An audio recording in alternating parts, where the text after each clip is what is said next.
बरोबर शरद पवार बसलेत.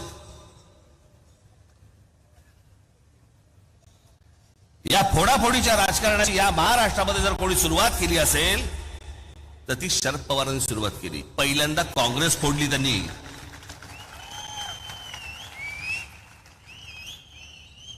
आणि मग पुलोद म्हणून स्थापन केलं.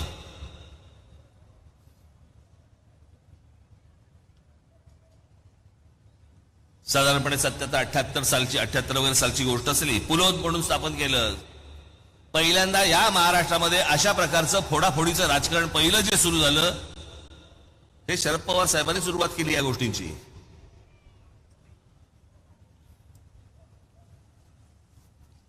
झालं